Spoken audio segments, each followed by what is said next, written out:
કારેલીબાગ વિસ્તારમાં રહેતા યુવકનું મૃત્યુ થતાં તેના અંગોનું દાન કરવામાં આવ્યું હતું. વડોદરાના કારેલીબાગ વિસ્તારમાં રહેતા યુવકને બ્રેન સ્ટ્રોકના પગલે બ્રેન ડેડ થઈ જતાં તેના અંગોનું દાન કરવામાં આવ્યું છે.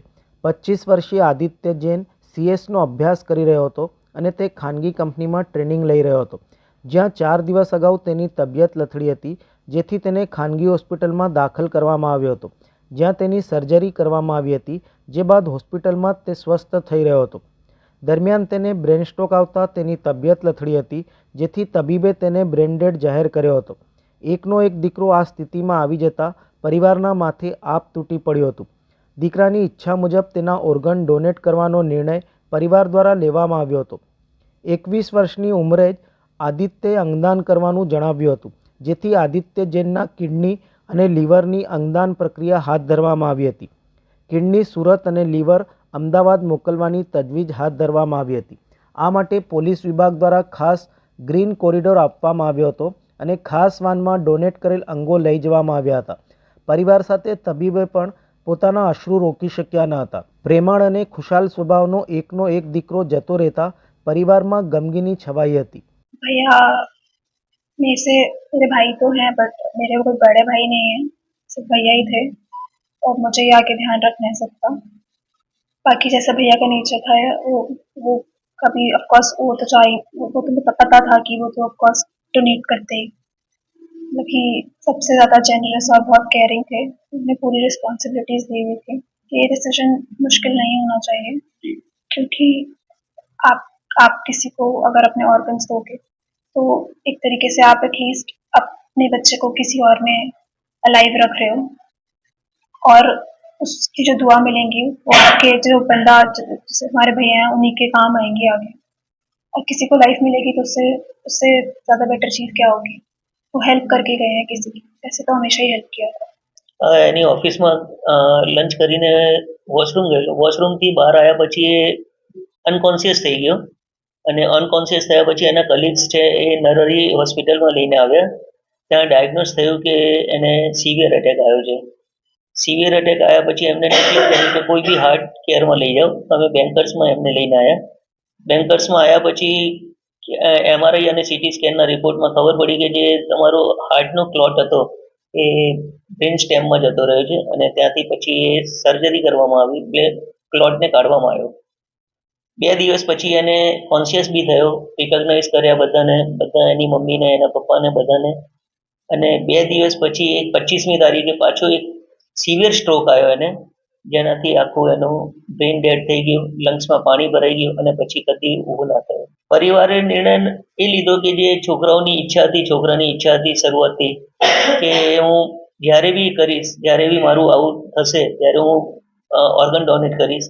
એ ડિસિઝન એનું જે હતું એ અમે લોકોએ લીધું અને જે બી થયું એ બીજાના છોકરાઓમાં કે જેમાં બી રેસિપિયન્ટ હશે, જેમાં બી એ અંશુની અમને આદિત્યની એ દેખાશે, છબી દેખાશે અને એને બ્લેસ્ડ કરીશું કે આ બહુ લાંબી ઉંમર જીવે.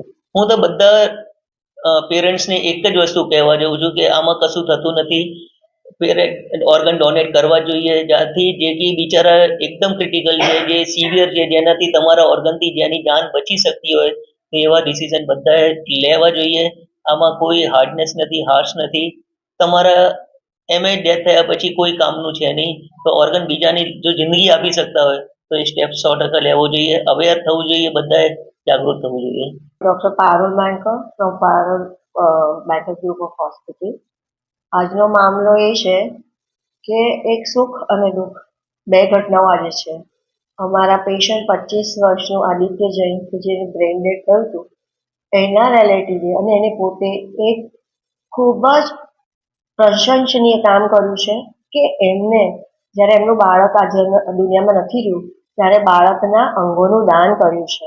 આદિત્ય હવે આપણી વચ્ચે નહીં રહે, પણ આ જે અંગો છે એને 4 માણસનું જીવનદાન મળશે. 4 વ્યક્તિઓ એક નવું જીવન ચાલુ કરી શકશે અને એ દ્વારા આદિત્ય આપણી બધાની વચ્ચે રહેશે.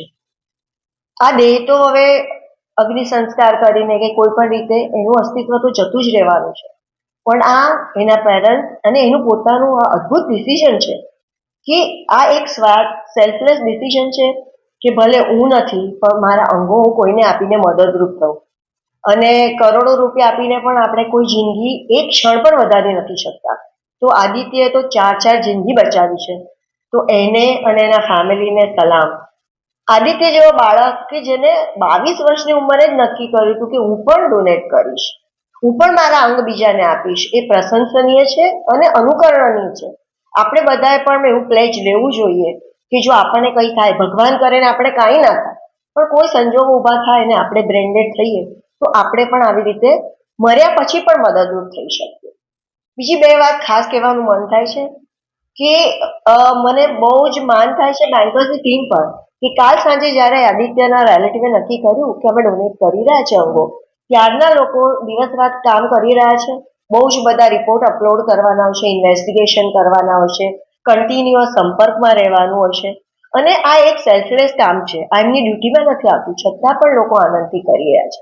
એટલે માનવતા તો દરેકમાં છે, સારું કાર્ય દરેકને કરવું છે. બીજું એક ઇમ્પોર્ટન્ટ વાત કે સોટા ગવર્મેન્ટ દ્વારા જે ઓર્ગન ડોનેશન ડ્રાઈવ ચાલે છે એની એસઓપી, એનું પ્રોટોકોલ એકદમ સરસ છે અને એકદમ હેલ્પફુલ છે. અમને પણ એ લોકો ગાઈડ કરી રહ્યા છે. અને આમ આપણે જોશો તો હમણાં ગ્રીન કોરિડોર પણ બની ગયો છે, હાર્વેસ્ટ કરવા માટે ટીમ્સ પણ આવી ગઈ છે. તરત આ લોકો ઓર્ગન લઈ જશે અને તરત અત્યારે જે દાતાઓ છે એ અને જે રેસિપિયન્ટ છે એમને પણ ઓટીમાં લઈ લેવામાં આવ્યા છે. એટલે જ્યારે આ લીવર જશે એટલે તરત જ 2 જણને લીવર ટ્રાન્સપ્લાન્ટ થઈ જશે, કિડની પણ તરત ટ્રાન્સપ્લાન્ટ થઈ શકે, which is a great thing. આ ઇનિશિયેટિવમાં આપણે બધાએ ભાગ લેવો જોઈએ. અને વન્સ અગેન હું પણ એવું પ્લેજ લઉં છું કે હું ના હોઉં ને ભગવાન કરે મારું પણ બ્રેડ ડેડ થાય તો હું મારા રિલેટિવને કહીશ કે મારા જે પણ અંગો કોઈને પણ હેલ્પ થવામાં જરૂર હોય તો આપે. मेरा एक ही बेटा है और उसको ब्रेन हार्ट अटैक आया, उसके बाद ब्रेन उसका खड़े 2 महीने कंटिन्यू, तो उसमें उसका ब्रेन डेड हो गया। फिर उसके बाद उसका कोई लाइफ बचा ही नहीं, ब्रेन डेड हो गया था उसका। उसके बाद हमने 48 घंटे उसको देखा था कि शायद कुछ चमत्कार या कुछ हो जाए, पर कुछ भी नहीं। उसके लंग्स भी खराब हो गए थे, हार्ट भी उसका नहीं था, ब्रीथिंग नहीं था। तो फिर डिसीजन तो क्या है, भगवान का आगे पे कोई डिसीजन नहीं। फिर हमने कहा ठीक है, उसकी इच्छा थी कि ऑर्गन्स डोनेट करने, तो हमने ऑर्गन्स डोनेट कर। बस ऐसे ही सबको अपने बच्चे का, अगर कोई छोटी उम्र में जाता है बच्चा, तो अपने ऑर्गन्स देने चाहिए जिससे दूसरे की जान बच सके। ये अच्छी चीज़ है। સમાચારોના સતત અપડેટ મેળવવા માટે લોકમત ન્યૂઝને યુટ્યુબ ઉપર સબસ્ક્રાઇબ કરો, બેલ આઇકોન દબાવો અને અમારી સાથે જોડાયેલ રહો ફેસબુક, ઇન્સ્ટાગ્રામ અને ટ્વિટર ઉપર.